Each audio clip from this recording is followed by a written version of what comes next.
Boa noite, graça e paz em Cristo Jesus.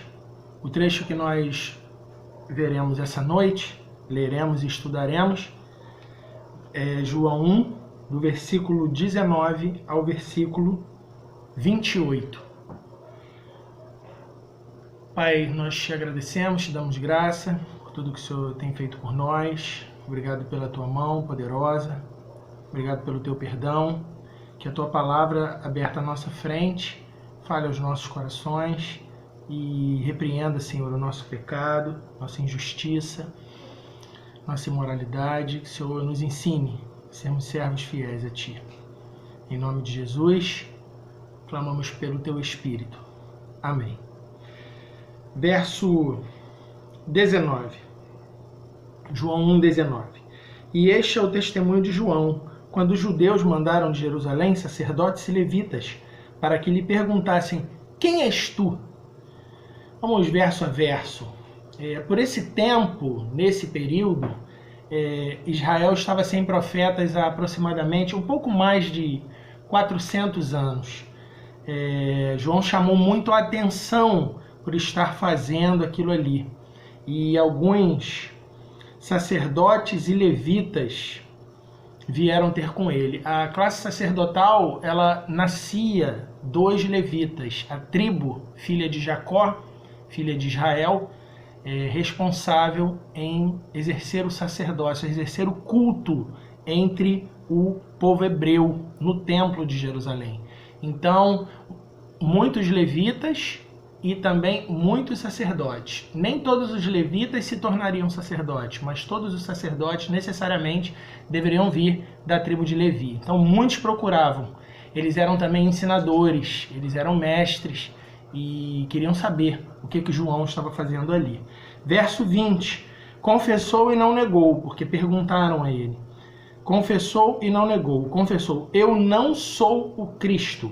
João era a lâmpada que ardia em meio aos pecadores. Está lá em João 5,35. E sua santidade era notória. Mateus 11:11. Mas o próprio João entendia que não era digno de servir a Deus. Mateus 3,14. Com isso, João está ensinando a todos os ministros e a todos os crentes, a igreja de um modo geral, está testemunhando a Cristo e não a si próprio. João não se prostituiu com fagulhas gloriosas de honras terrestres. Ele ficou famoso e poderia aproveitar os holofotes, os flashes que estavam sobre ele naquele momento, que fizeram para ele. Mas sem interesse e vida, seu interesse e sua vida residiam em pregar o reino dos céus. João nos ensina que o centro do evangelho sempre deve ser Cristo Jesus. No verso 21, perguntaram-lhe: então, quem és? És tu Elias? E disse: não sou. És tu profeta? E respondeu: não. Vejam como isso vai se intensificando. És tu Elias? Havia de fato uma profecia de que o ministério de Elias voltaria. Está lá em Malaquias 4, versículo 5 e versículo 6. Mas João diz que não é Elias. Perguntam também: és tu profeta? Como vimos, havia também uma profecia de Moisés sobre um profeta superior a ele, Moisés, que também viria. E estavam perguntando a João: é você esse profeta? Isso está lá em Deuteronômio 18, versículo 15. João também diz: não sou eu. Versículo 22. Disseram-lhe, pois, quem és? Para que demos resposta àqueles que nos enviaram. Que dizes de ti mesmo? Não és o profeta? Não és Elias? Quem és tu? Enviaram a gente aqui, a gente quer saber de você. Todos estavam curiosos, toda Jerusalém estava perturbada com tudo aquilo. A mensagem do evangelho precisa confrontar o pecado. E era isso que estava acontecendo naquele momento. Toda Jerusalém perturbada, iam até o deserto para saberem quem era aquele homem, do que ele falava, o que ele ensinava, qual era a sua doutrina. A mensagem do evangelho precisa fazer isso. E estava fazendo. Verso 23, ele responde: Ele responde esse mistério: eu sou a voz do que clama no deserto.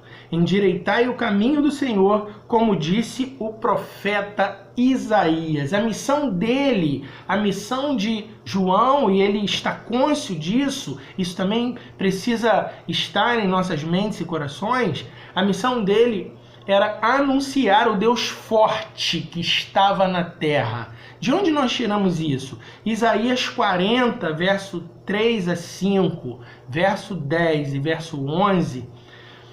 Isso fica completo em Mateus 3:3. Isso fica claro. Vamos lá em Isaías 40, verso 3. Isaías capítulo 40, verso 3. Vós o que clama no deserto, preparai o caminho do Senhor, endireitai o ermo, vereda nosso Deus. Todo vale será exaltado, todo monte, todo outeiro serão abatidos, e o que está torcido se endireitará, e o que é áspero se aplanará, e a glória do Senhor se manifestará, e toda a carne juntamente verá que foi a boca do Senhor quem disse isso. Verso 10 e verso 11, ainda Isaías 40. Eis que o Senhor Jeová virá como forte, Deus Jeová visitaria a terra, e o seu braço dominará. Eis que o seu galardão vem com ele, o seu salário diante da sua face. Como pastor, apacentará o seu rebanho. Entre os braços recolherá os cordeirinhos e os levará no seu regaço. As que amamentam, ele as guiará mansamente. Então Isaías, 700 anos antes de Cristo, profetizou que alguém viria preparar o caminho de Jeová. Antes de Jeová chegar à terra, o Deus forte chegar à terra, alguém prepararia esse caminho. E quem é ele? João Batista. João Batista compreende o seu ministério. Mateus 3,3 vai dizer que João Batista é o cumprimento deste homem, deste anunciador, deste arauto, que preparará o caminho de Deus aqui na terra. Ele estava no deserto, não procurou os melhores lugares, os holofotes de sua época. O deserto nos ensina o estado deplorável que se encontra a humanidade. Ele é miserável, o homem é miserável. Ele não tem e não é nada. A palavra nos é um manancial no deserto, que nos encontra, que nos sacia aquilo que nada nesse mundo pode nos dar. Essa expressão endireitai que João Batista dá, nem mesmo a nação preparada para a chegada do Messias, com a lei de Moisés, com os profetas, com todos os escritos, estava pronta. Nem mesmo ela, que Deus preservou as suas leis através desse povo, o povo hebreu, que era quem estava ouvindo ele nesse momento, nem essa nação era perfeita. Todos pecaram. Paulo, apóstolo Paulo, lá em Romanos 3, versículo 9 e 24, nos explica bem isso.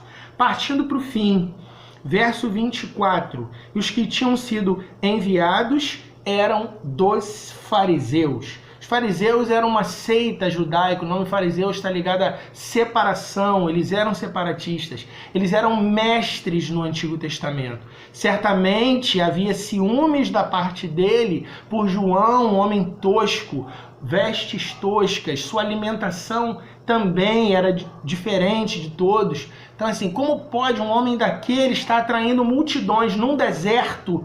E nós que queremos os melhores lugares, vestimos as melhores roupas. Olha só que paradoxo.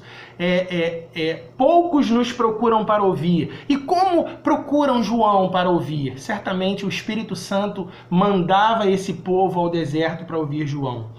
Jesus vai chamar os fariseus, por causa dessa pompa que eles tinham, esse modo de viver que eles tinham, de sepulcros caiados. Eram bem pintados pelo lado de fora e podres por dentro. Suas intenções muitas vezes eram mais. Mateus 15, 12 a 14, Mateus 23, 23 a 27. João pregando no deserto, muitos iam ouvi-lo. Isso nos diz que nós não precisamos criar subterfúgios em paredes, em roupas, em formas de falar, em persuasão humana para atrair ninguém. A nossa mensagem precisa ser Cristo. Quem vai nos ouvir, ainda que estejam em desertos, onde todos os homens estão, é o Espírito quem nos manda para ouvir. Verso 25.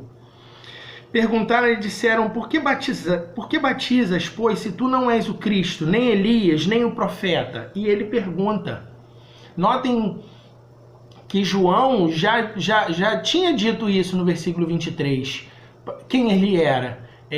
Mas nem assim os fariseus estavam compreendendo. João já tinha dito, eu sou a voz do que clama no deserto. Isaías falou de mim. Vocês que são mestres da lei deveriam compreender isso. Nem assim. Os fariseus estavam cegos, bem vestidos, excepcional oratória, mas estavam cegos espiritualmente. No Antigo Testamento há alusões de que Deus utilizaria a água como simbolismo de limpeza. Ezequiel 36, 25 e Zacarias 13, verso 1. Verso 17, o antepenúltimo, João respondeu-lhes dizendo, eu batizo com água, mas no meio de vós, entre vós já está um a quem vós não conheceis. João batizava com o símbolo, e Jesus batizaria com o Espírito. Enquanto João dava um símbolo exterior, Jesus viria com mudança de caráter interior. É necessário entender que mesmo que haja alusão a dois batismos, um em água e o outro no Espírito, ambos são um só batismo. Efésios 4, verso 4 e verso 5. Enquanto um é um símbolo, o outro é o real. Verso 27. Este é aquele que vem após mim. João falando de Cristo, a mensagem do pregador, que foi antes de mim, do qual eu não sou digno de desatar as correias das sandálias.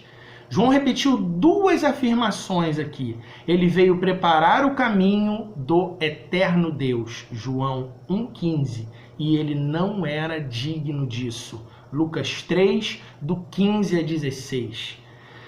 E esse lugar, verso 28, essas coisas aconteceram em Betânia, o outro lado do Jordão, onde João estava batizando. Não devemos colocar essa Betânia como mesma cidade daquela conhecida, que é bastante citada nos evangelhos, Betânias. Essa aqui é Bet-bara, Juízes 7:24, que também significa casa da preparação.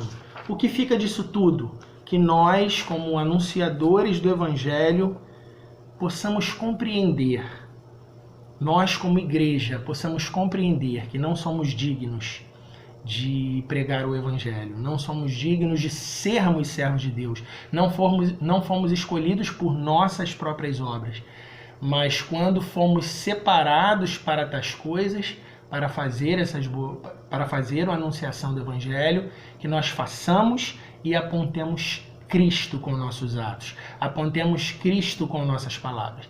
Ele sim é o centro do Evangelho. Ainda que não haja dignidade em nós, com o seu batismo, com a sua separação, para nós fazermos a sua obra, o Senhor nos muda o caráter e nos manda para fazer a sua obra. É sempre Ele que almejemos pela sua graça e façamos a sua obra com amor e dedicação. Amém. Deus abençoe a todos.